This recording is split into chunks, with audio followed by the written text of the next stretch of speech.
Live from the National News Studio, Sri Lanka.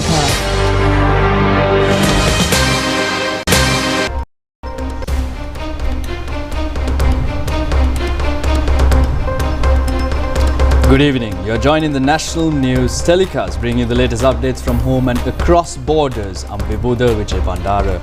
I'm Kasini Balachandra Adhikari. We start off with a look at your headlines for tonight.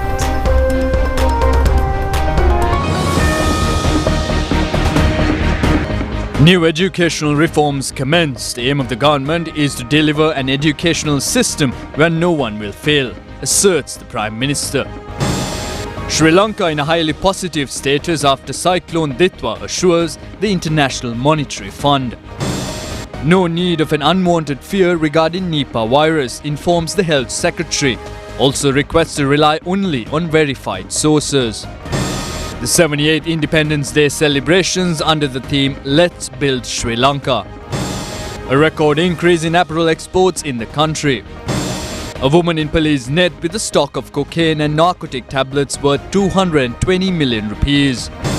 Veteran Indian vocalist Arjit Singh retires. A new warning from President Trump to Iran.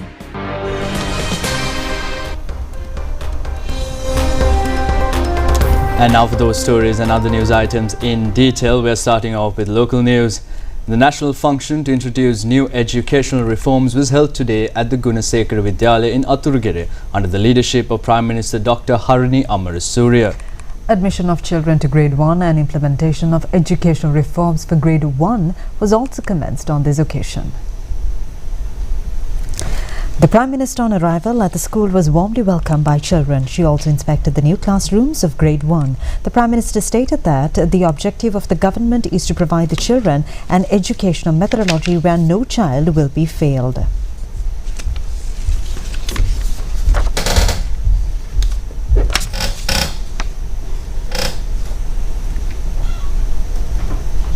Admission to grade 1 in schools island-wide and the commencement of the implementation of new educational reforms was also conducted on this occasion.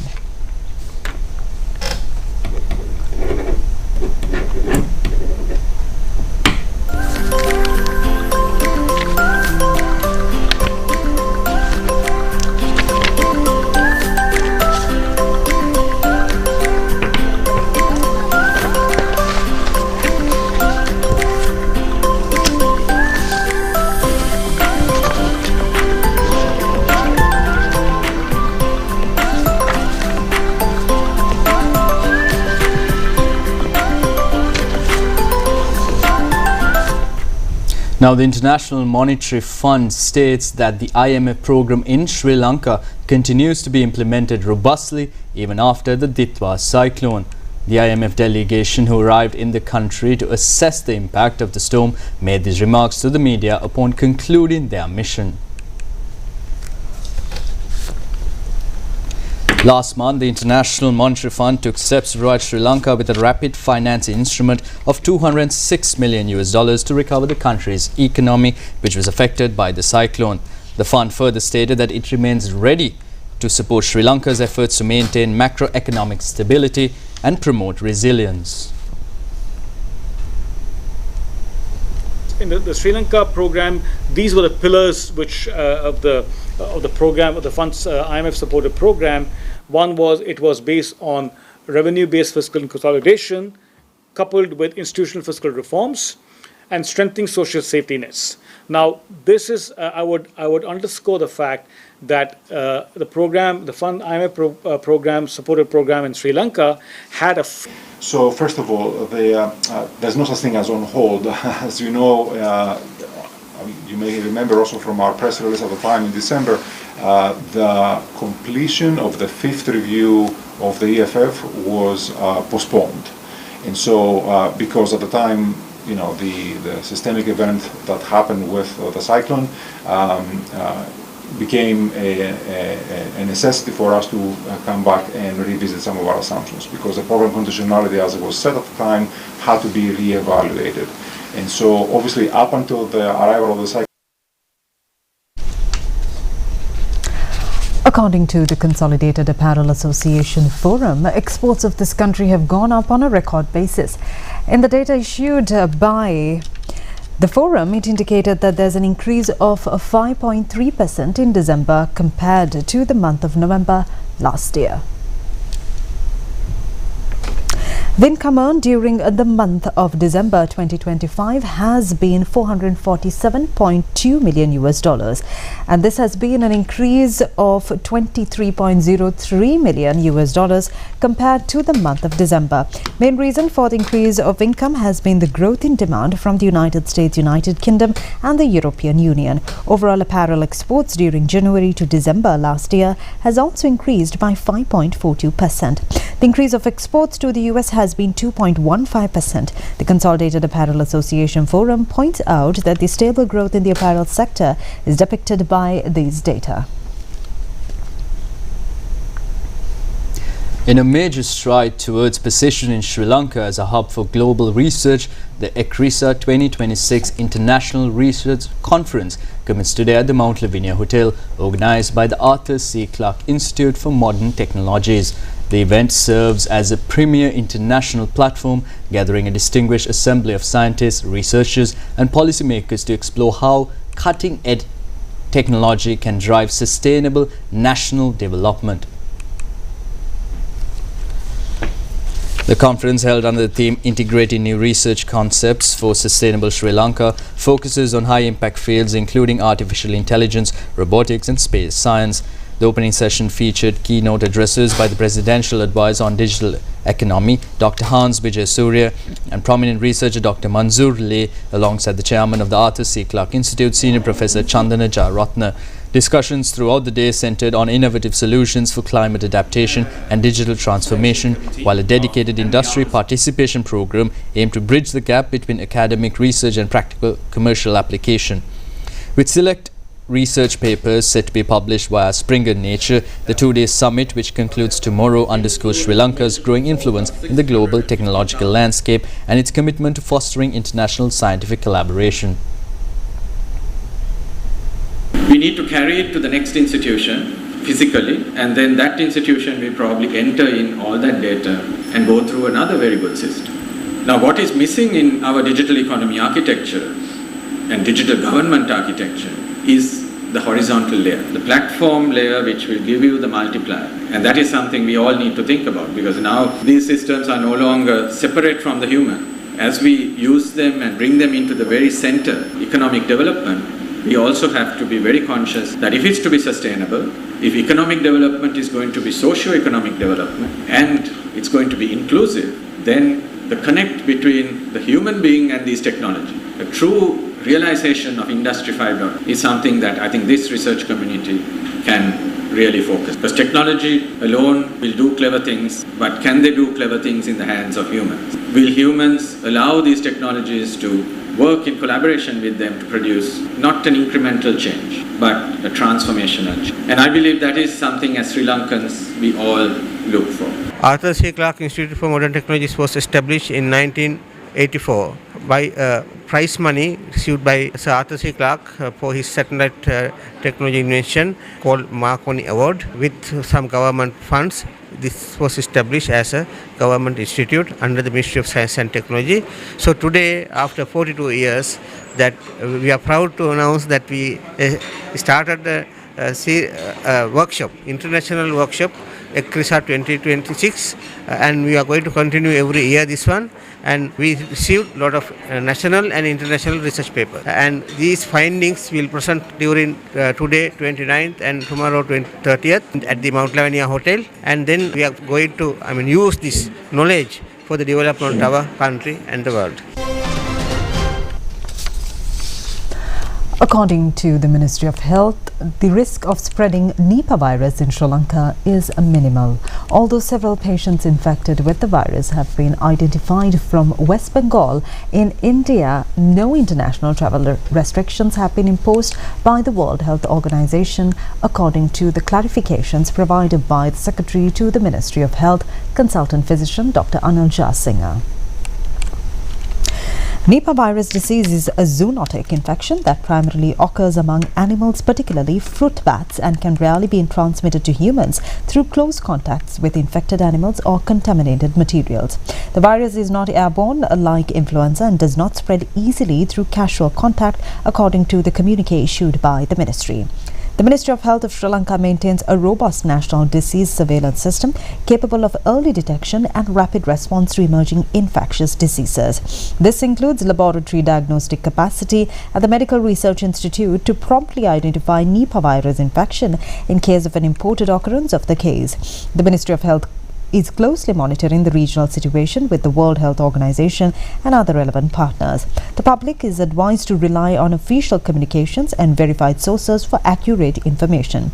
It has been emphasized that the health authorities remain fully prepared to respond promptly and effectively should any suspected case be identified. Now, the new floodlight system of the Colombo SSC cricket ground was officially inaugurated yesterday. Accordingly, it will become the 5th cricket ground where day-night matches could be conducted in this country. 5 matches of the forthcoming T20 World Cup cricket tournament are due to be played at this venue. SSC cricket ground has been modified to facilitate the T20 World Cup to be held from the 7th of February with Sri Lanka and India hosting. Minister Sunil Kumar Gamage, President of the Sri Lanka Cricket, Shammi Silva, Sri Lanka Cricket coach Sana Jayasuriya, T20 captain Dasun Shanaka and a number of others were present on the occasion of inaugurating the floodlight system. The new lighting system, consisting LED technology, comprised of 6 towers. This lighting system, with the brightness that suits the requirements of the International Cricket Council, will provide a vision clarity of height standards for players, officials and spectators.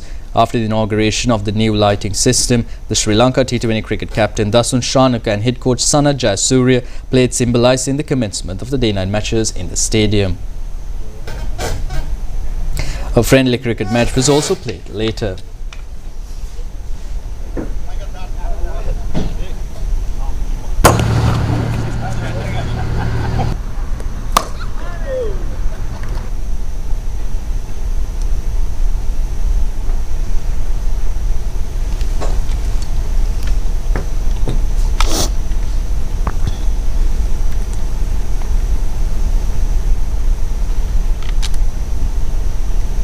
In the meantime, the Minister of Public Administration and Local Government, Professor Chandana Abeyratne, says that the Independence Day celebrations of this year will be held as a mega program of constructing the future, going beyond from a common commemoration. He made these observations at a media briefing held today at the Department of Government Information in order to raise awareness regarding the 78th Independence Day celebrations. Celebrations of this year will be conducted under the leadership of President Anurukumar Dissanayake, themed Let's Build Sri Lanka. Minister Professor Chandana Abeyratne says that the government has to celebrate the 78th Independence Day, moving beyond just a celebration of independence and towards a massive program of building the future. The goal and expectation of this Independence Day is to be rebuild everything that has collapsed and create an environment where the people of this country can live as an economically and politically strong community. The heartbeat of contemporary Indian cinema has just hit a somber note in a movie that has stunned millions of fans worldwide. Arjit Singh, the undisputed king of the modern Bollywood ballad, has officially announced his retirement from playback singing at the age of just 38. The news broke through a characteristically low-key Instagram post where the singer simply stated that he is calling it off and described his career as a wonderful journey.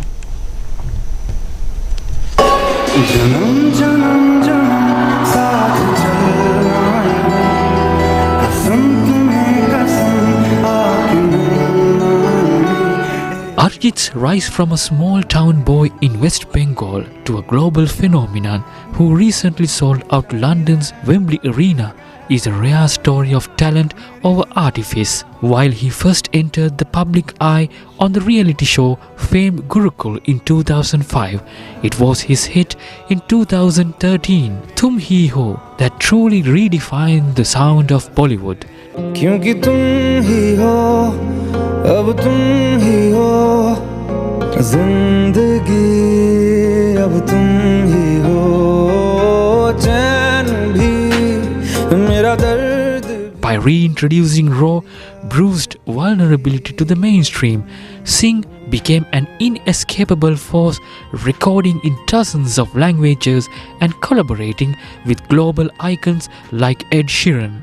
Yet, even at the height of his fame, he remained the industry's most reluctant superstar, often seen riding a scooter in his hometown or hiding behind a simple hoodie to avoid the spotlight he famously claimed to hate. तू ही ये मुझको बता दे चाहूं मैं अपने तू दिल का पता दे चाहूं मैं आना.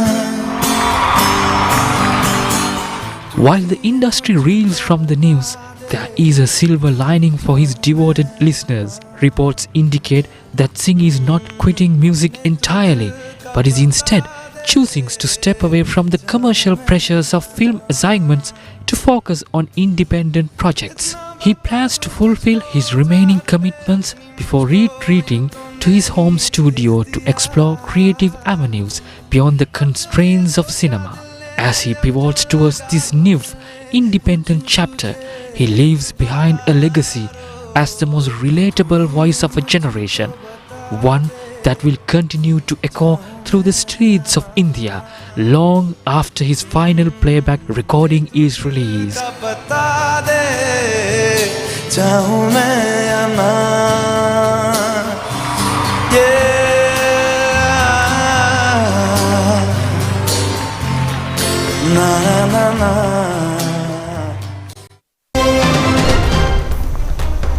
More stories on the other side of this break.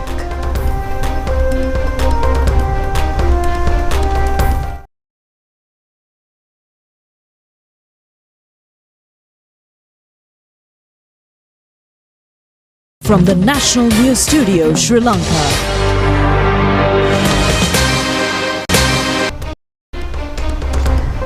Welcome back, and in more local stories, there has been a significant decrease of bus driving under the influence of narcotics by now, according to police. The reason has been the raids conducted by police in this regard.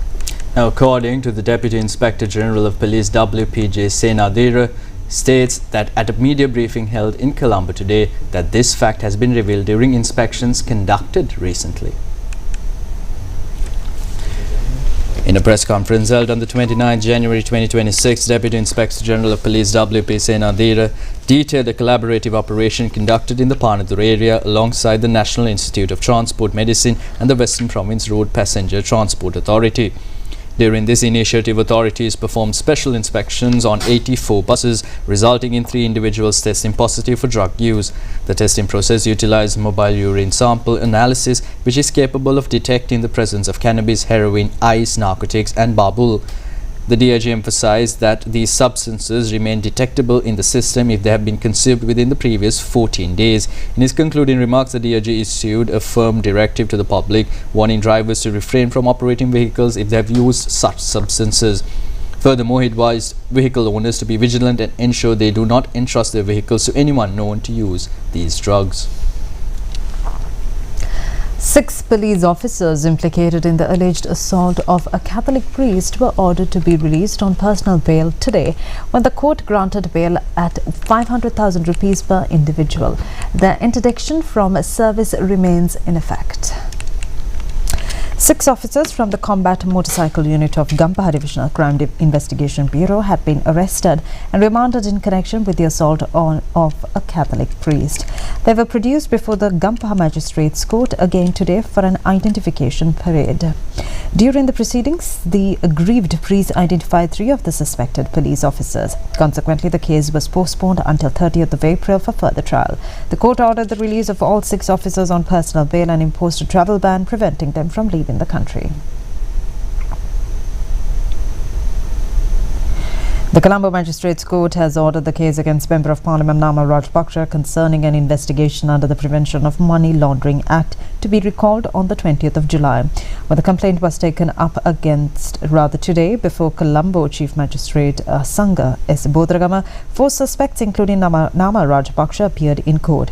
The The Criminal Investigation Department informed the court that advice from the Attorney General regarding the incident has not yet been received. Accordingly, the magistrate ordered the complaint to be recalled on 20th July and directed that the status of the Attorney General's advice be reported on that date.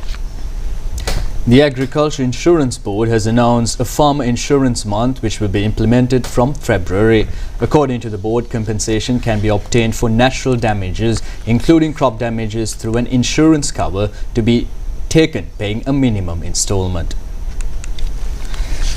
Insurance cover can be obtained for paddy, corn, potato, big onions, soya beans, chilies and all other crops. According to the Agriculture Insurance Board, insurance cover can be obtained for drought, floods, damages by wild elephants, damages due to insects, fire, plant diseases and pests. In addition, a compensation of 60,000 rupees per acre will be paid for cowpea, green gram or red finger millet, peanuts, gingerly and horse grams by paying an installment of 7% of the capital insurance amount. In addition, the same amount will be sufficient for manioc, milk yam, beetroot, cabbage, carrot, leeks, red onion, brinjols, ladies' fingers, beans, capsicum, tomato, bitter gourd and pumpkin, according to the chairman of the board, Premasiri Jasingh Arachi. An installment of 7,000 rupees has to be paid to obtain an insurance cover for an acre of sweet potato plantation. An attractive insurance project has also been introduced for ginger, turmeric, pepper, pineapples, papu and banana plantations. A memorandum of understanding was signed today at the Ministry of Rural Development, Social Security and Community Empowerment to implement the program Let Us Sow and Build with the objective of developing a food system based on corn of a high quality. This program is being implemented jointly with the Joica Institute of the Republic of Korea in order to expand corn plantation in several selected districts of this country. Minister of Rural Development, Social Security and Community Empowerment Dr. Pali Panilage and the Ambassador of Korea in Sri Lanka, Myon Lee, and a number of other officials joined the signing of the agreement. When our farmers prosper, rural communities thrive. When nutrition improves, our children grow healthier and stronger. And when food system become resilient, the nation as a whole moves closer to a beautiful life for all. On behalf of the government of Sri Lanka, I extend my sincere appreciation to the government of the Republic of Korea and Joica for their generous grant assistance and continued confidence in Sri Lanka. I also warmly acknowledge the World Food Programme, a steadfast partner that has supported our food security and nutrition goals for decades. This $10 million project implemented by Joica in collaboration with WFP Sri Lanka represents Korea's continuous commitment to supporting Sri Lanka's food security and nutrition priorities.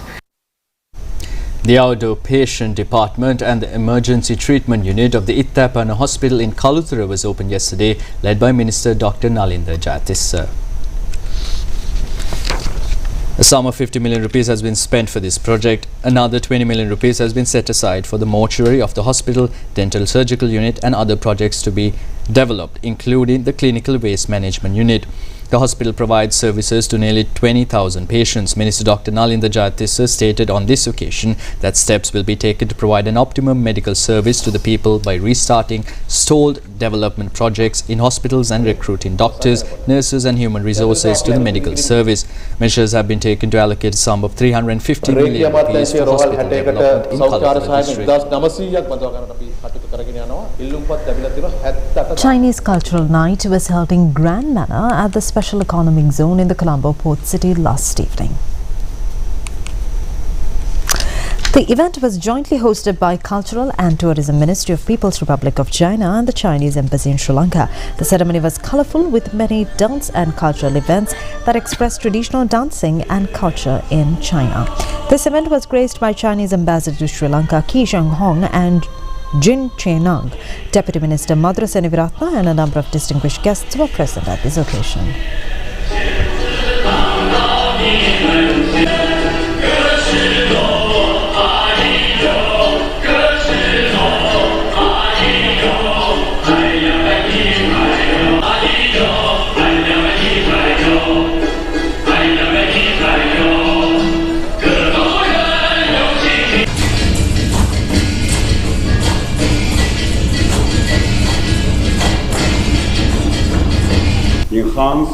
culture exchange between China and Sri Lanka. The artists from Dali, Yunnan province of China, presented a wonderful performance last night. And the Naluma Pokuna said, a symbol of China-Sri Lanka friendship for Sri Lanka friends from all walks of life and the Chinese compatriots reside in Sri Lanka. Tonight, the artists have come to the Colombo Port City, another flagship project symbolizing the friendship and the cooperation between China and Sri Lanka. The Colombo Stock Exchange ended today's trading positively. The all-share price index closed at 23,900.89 after decreasing by 91.22 points, which represents a 0.38% change. The S&P SL20 index closed at 6,655.66, down by negative 14.55 points and 0.22%. Total market capitalization at the close of trading stood at 8.53 trillion rupees. Market turnover for the day amounted to 6.92 billion rupees.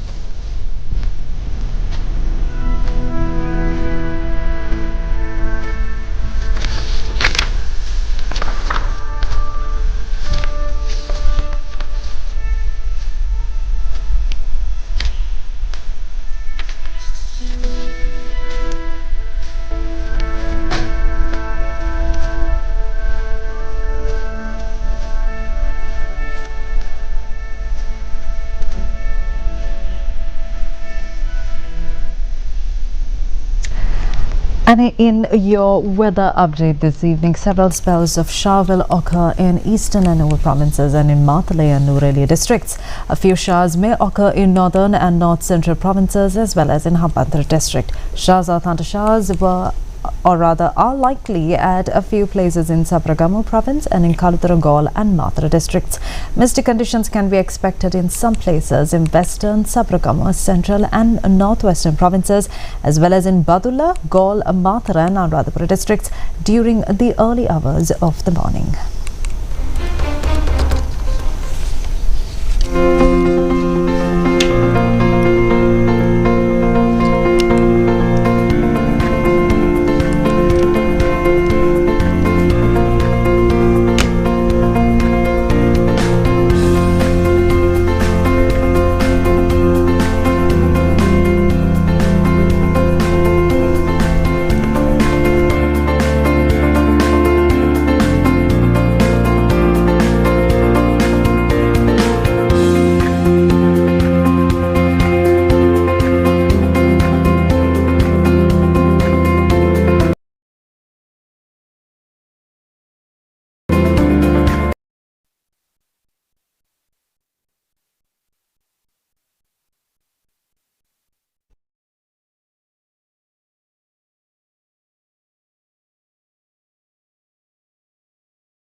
And in news from overseas, President Trump has issued a final warning to Tehran, declaring that time is running out for a new nuclear deal as a massive US naval strike group closes in on Iranian waters.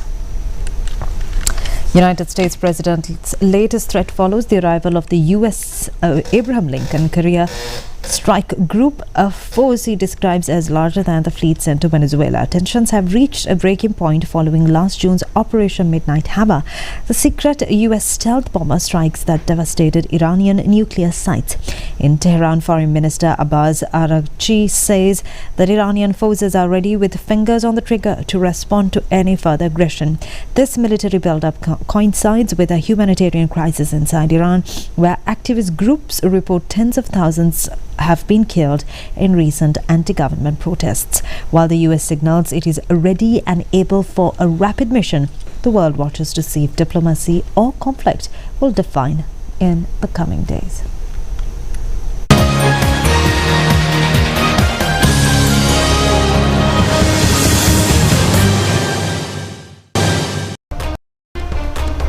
Well, in your sports news tonight, Sri Lanka-England T20 cricket tournament commences tomorrow at the Pallekele International Cricket Stadium. England won the one-day international series played between the two countries 2-1. The T20 series between Sri Lanka and England comprises of 3 matches. The Sri Lanka team attended net practices in the afternoon today in preparation for the first match. The squad, led by Dasun Shanaka, was named yesterday, which included 16 players. 14 matches have been played so far between the two countries, and England registered 10 victories, while Sri Lanka were able to win 4 matches. The match will commence at 7 p.m. tomorrow. And with that, we end today's national news telecast. Signing off, I'm Vibhuti Vijay Bandar alongside Kasuni Bhavichandra Adhikari. Good night. Good night.